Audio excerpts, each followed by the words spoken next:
The 80-20 principle. Wilfredo Pareto 1897 সালে এই রুলটি আবিষ্কার করেন। এটাকে 80-20 প্রিন্সিপল কিংবা পারেতো প্রিন্সিপল নামেও ব্যবহার করা হয়।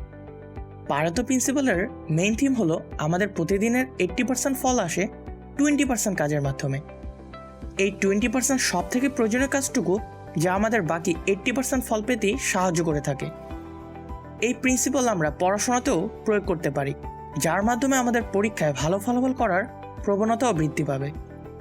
সহজভাবে বলা যায় 20% অথবা খুব অল্প পরিমাণ টপিক যা পড়লে আমাদের পরীক্ষায় ভালো রেজাল্ট করার সব থেকে বেশি চান্স থাকে।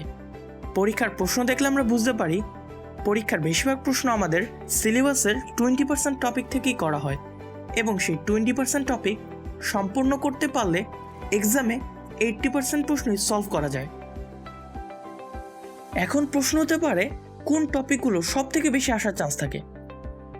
তার জন্য অনেক উপায় রয়েছে এবং সব থেকে বেস্ট উপায়টি হলো আপনার টিচার যে টপিকগুলোর উপর বেশি জোর প্রয়োগ করবে এবং যেগুলো নিয়ে বেশি সময় আলোচনা করবে সেগুলো সঠিকভাবে নোট করে বারবার রিভাইজ দিয়ে দেখতে হবে আপনার কাছে কোনটি বেশি জটিল কিংবা গুরুত্বপূর্ণ মনে হচ্ছে, সেটাকে আপনি আপনার 20%-এর লিস্টে ইনক্লুড করে ফেলবেন।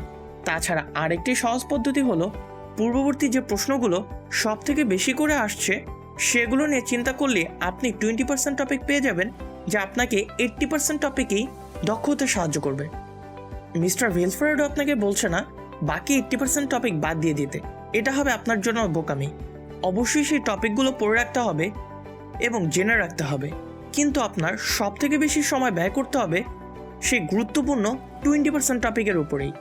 সবশেষে বলা যায় প্রথম দিকে আপনার কাছে সব টপিকই গুরুত্বপূর্ণ মনে হলো যখন আপনি টপিকগুলোর উপর আরও বেশি মাথা খাটানো শুরু করবেন ততই সহজভাবে সেই প্রয়োজনীয় 20% টপিক আপনার সিলেবাস থেকে খুঁজে বের করতে সহজ হবে।